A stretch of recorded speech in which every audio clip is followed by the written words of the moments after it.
Bienvenidos a Infecto Podcast, un espacio creado para profesionales de la salud, porque sabemos que te encanta actualizarte. Escúchalo, infórmate y viralízalo. Temporada 3, episodio 3. Los hábitos en la nutrición. Hola, mi nombre es Jessica Lorena Bello Munar, trabajadora social y también soy InfectoWeb. Hola, mi nombre es Paola Alarcón, soy nutricionista dietista y yo también soy InfectoWeb. Bienvenidos y bienvenidas a un nuevo episodio de Infecto Podcast. Hablaremos sobre los hábitos de vida nutricionales con relación a nuestra cultura y algunas estrategias para modificar, fortalecer o cambiar aquellos que consideramos repetitivos. Iniciaremos entonces hablando sobre qué son los hábitos.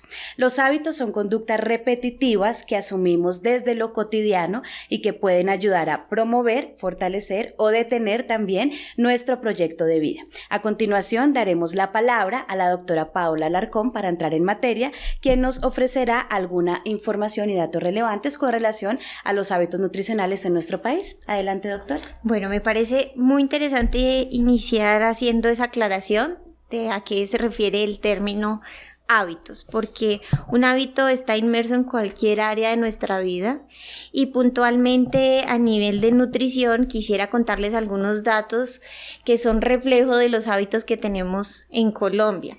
Estos datos que les voy a comentar son basados en la encuesta nacional de situación nutricional. Contamos con datos previos a la pandemia, aún falta actualizarlos porque con la pandemia y después hubo varios cambios relacionados con la alimentación. Pero ¿qué teníamos? Nos dicen que 1 de cada 5 colombianos consume gaseosas, refrescos y golosinas diariamente. Más o menos el 80% consume gaseosas al día y el 70% consume dulces o golosinas. ¿Qué más se obtuvo de esta encuesta? Que apenas el 30% de la población incluye frutas diariamente y el 70% no consume verduras en el día a día. Todo esto nos lleva a otro dato que se obtuvo en esta encuesta y es que alrededor del 56% de la población en Colombia presenta exceso de peso, sea por sobrepeso o sea por obesidad.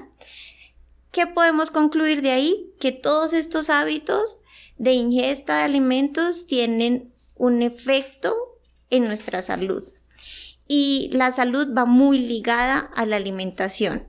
Y la alimentación va muy relacionada con los alimentos, con los alimentos que nosotros escogemos. Y para eso hay que tomar decisiones informadas, saber qué alimentos sí y qué alimentos realmente deberíamos excluir en el día a día. Gracias, doctora, por estos datos tan importantes. Quisiera que a continuación nos pudiera compartir algunos tips o algunos consejos de cómo poder mejorar estos hábitos justamente a la luz de los datos que nos ofrece. Muy bien. Bueno, tengo 10 tips, ¿vale? Vamos a hacerlos un poquito resumiditos. Entonces, el primero es identificar qué debo cambiar de mi alimentación.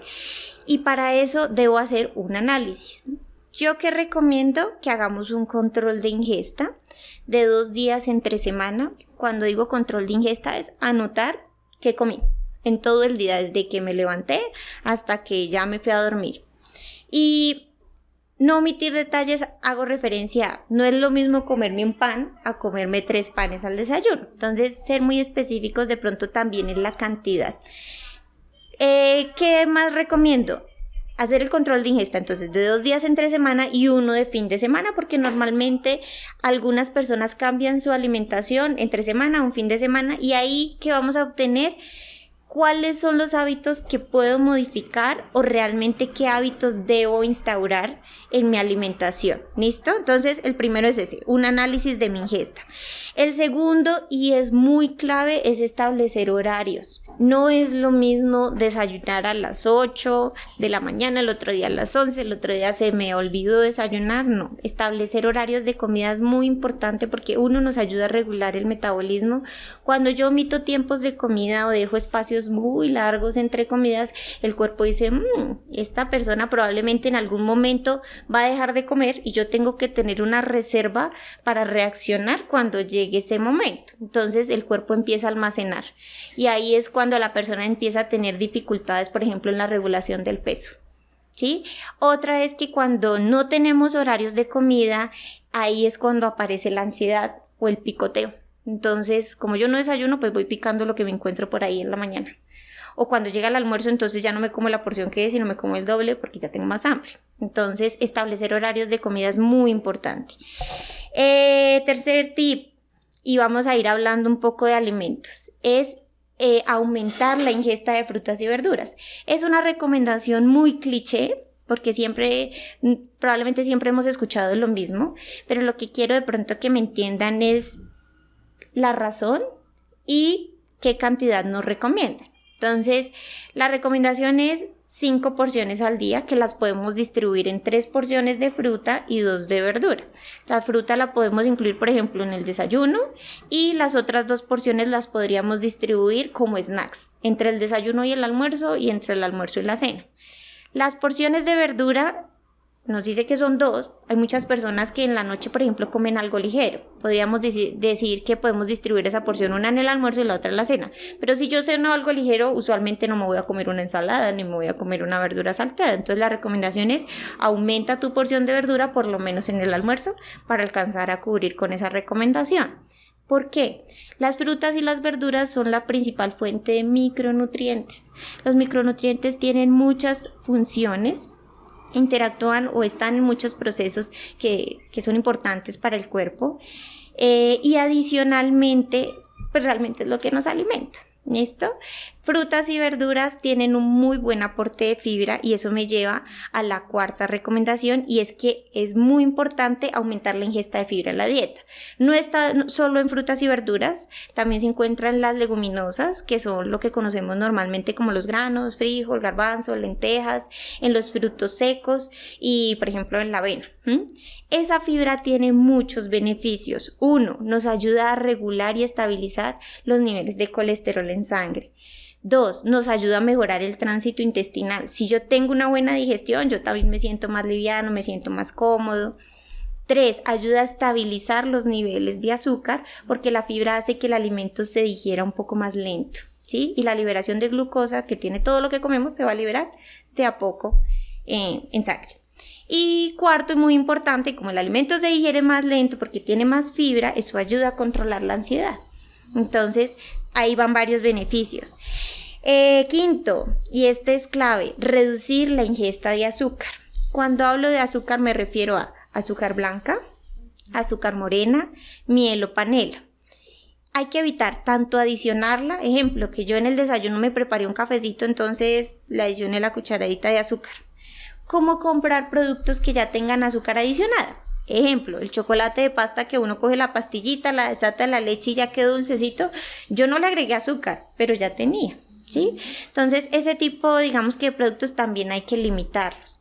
Ahorita desde este año es obligatorio que las empresas que producen productos procesados declaren si su alimento es contiene un alto contenido de azúcar, si es alto en sodio, si es alto en grasas saturadas o si contiene edulcorantes. Y eso nos ayuda mucho para poder saber elegir qué alimento comprar. Por ejemplo, en el caso, volvamos al chocolate. Sí, si yo veo el simbolito que es octagonal que me dice exceso de azúcares, pero probablemente ya digo, no me sirve mucho. ¿Listo?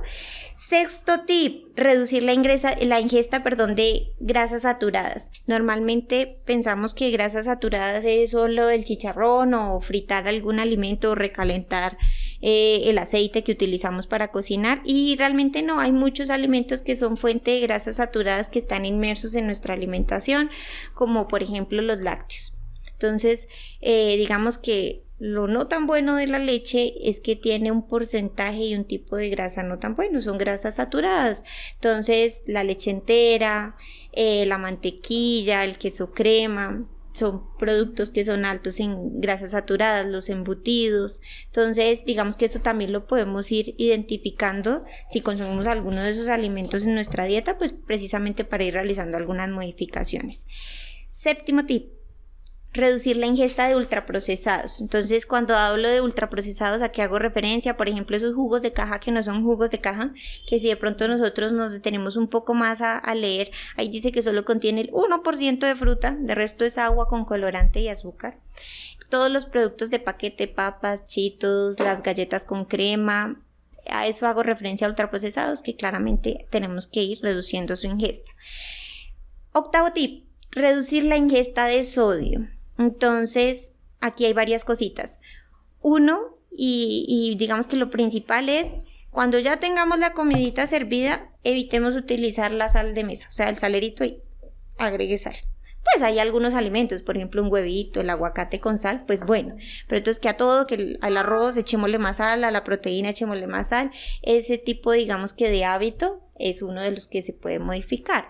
Evitar consumir alimentos que sean altos en sodio, normalmente son los que duran mucho en el tiempo, entonces les voy a poner un ejemplo, las salchichas enlatadas, el atún, los enlatados por lo general son embutidos, son productos altos en sodio.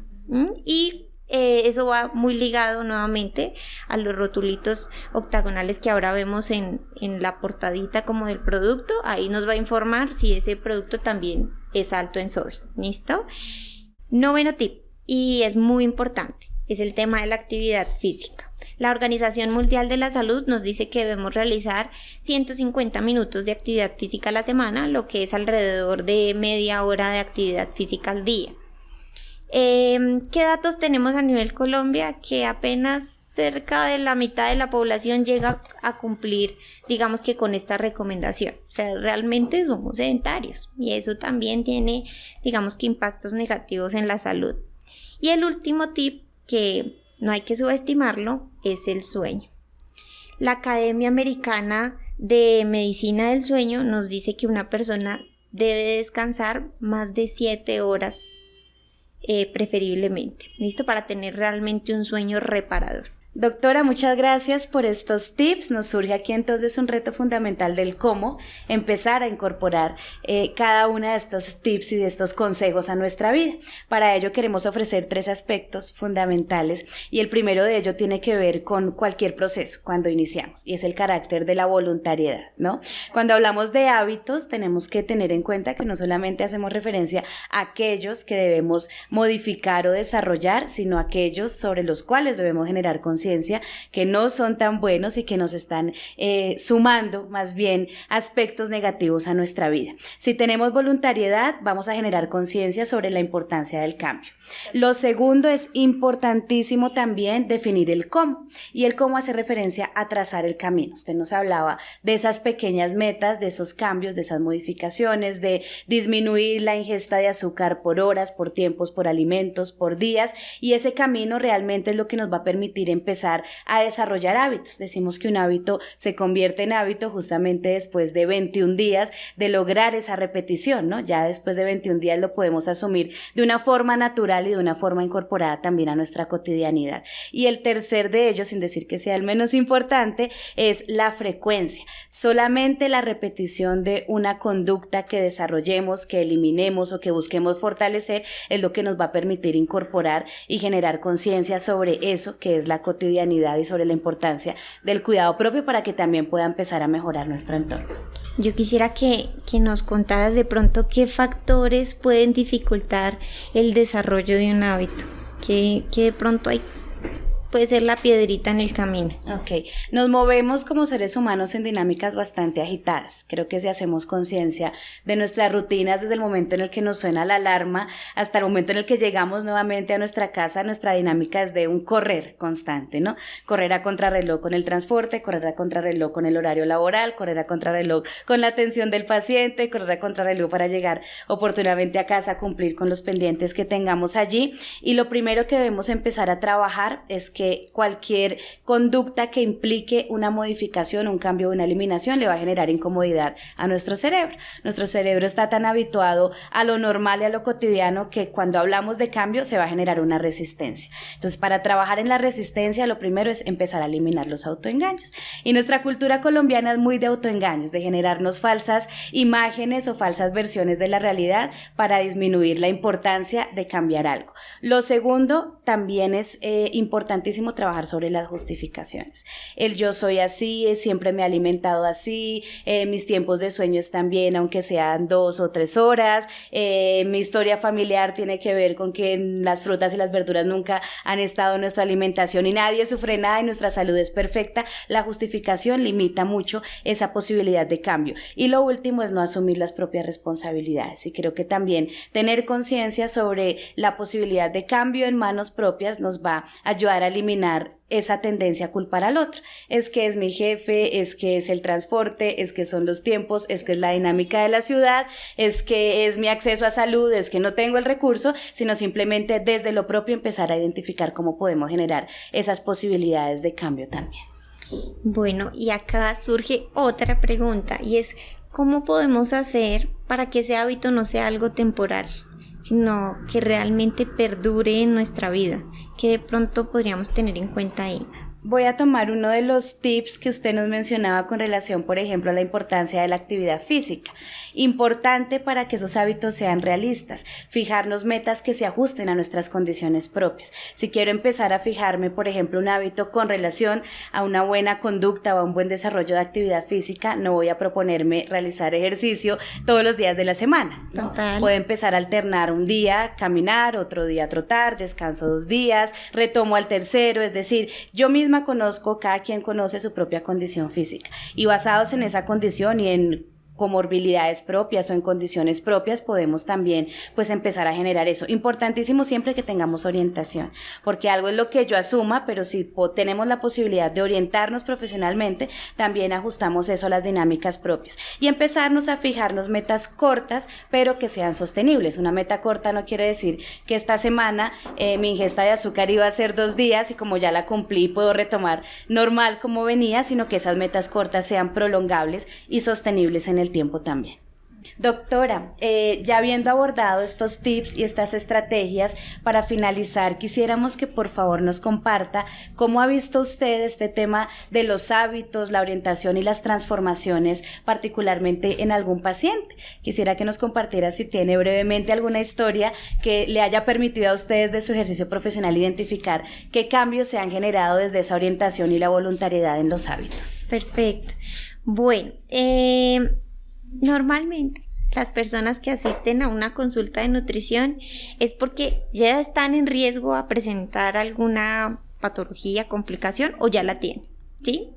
Entonces les voy a contar brevemente la historia de una paciente. Ella acude a la consulta porque tiene un diagnóstico de una prediabetes, pero tiene un antecedente importante y es que sus padres ya tenían un diagnóstico de diabetes y uno de ellos fallece por complicaciones asociadas a la diabetes. Entonces, primero ella identificó que ahí había un riesgo y realmente tuvo la voluntad de querer cambiar, y para eso buscó una asesoría profesional. Entonces, primero que se hizo un análisis de su ingesta para identificar realmente qué había que modificar, qué había de pronto que incluir en su dieta o realmente qué había que eliminar. Entonces, como decías tú, fijamos unas metas cortas que realmente sean alcanzables, ¿sí? Puntualmente con este tema del azúcar, y les voy a poner el ejemplo cuando a una persona le gusta mucho la gaseosa, decirle que vaya a la consulta y yo le diga ya desde mañana usted va a dejar de tomar gaseosas, eso no va a pasar. ¿Por qué? Porque él ya tiene un hábito y dejarlo no es tan sencillo. Entonces, eso se debe hacer de manera progresiva. Entonces, ¿con qué comenzamos? Si endulzaba las 5 bebidas del día, todas iban con panela o con azúcar, empezamos a hacer un cambio progresivo. Entonces, por semanas. Si la primera semana vamos a dejar que esas 5 bebidas, una sea sin dulce y continuamos con las 4 con azúcar. La siguiente semana, 2 sin dulce y 3 con azúcar. La siguiente semana, 3 sin dulce y 2 con azúcar, hasta llegar al punto de realmente ninguna de mis bebidas va a incluir azúcar y voy adaptando también mi paladar a que es sin dulce. Me voy acostumbrando, y eso también es importante para evitar precisamente la ansiedad y que llega esa piedrita en el camino y vuelvo y recaigo, ¿sí? Entonces con ella pusimos como metas cortas, nuevamente que fueran viables. Hicimos un seguimiento estrecho para mirar de pronto qué dificultades tuvo en el proceso y mirar cómo las podíamos manejar, ¿sí? Muchas veces no es quitar, sino a veces modificar. Entonces, mira, a mí me gusta mucho el jugo de naranja al desayuno y es que yo no lo puedo dejar. Entonces, pues miremos opciones para que tú puedas cambiar ese jugo que no es tan bueno, de pronto por una fruta o la fruta entera. Listo, no te tomes el jugo, te doy el chance entonces de que te comas la naranja entera y vamos probando cómo te va. Entonces, con ella fue de esa manera, hicimos un seguimiento también de sus laboratorios y llegamos al punto donde realmente ella se pudo adaptar, logró instaurar ese hábito y eso lo transmitió a sus hijos. Entonces realmente también rompemos con esa cadena y es que en mi familia siempre ha sido así, entonces yo también soy así. Entonces es un caso, digamos que como les digo, corto, pero donde pudimos ver que realmente se puede hacer un cambio de hábitos, sí, que puede tener beneficios en tu salud también, y no solo en tu salud, sino en tu entorno. Muchas gracias, doctora, por compartirnos esta historia de vida de un paciente también. Definitivamente reconocemos que un cambio personal genera cambios en nuestro entorno. Gracias a ustedes por acompañarnos en este nuevo episodio y les invitamos a seguirnos en nuestras redes sociales @InfectoWeb y en TikTok InfectoWeb_. Hasta una próxima oportunidad. Chao. Este episodio fue escrito, dirigido y producido por InfectoWeb, portal web de actualización en salud.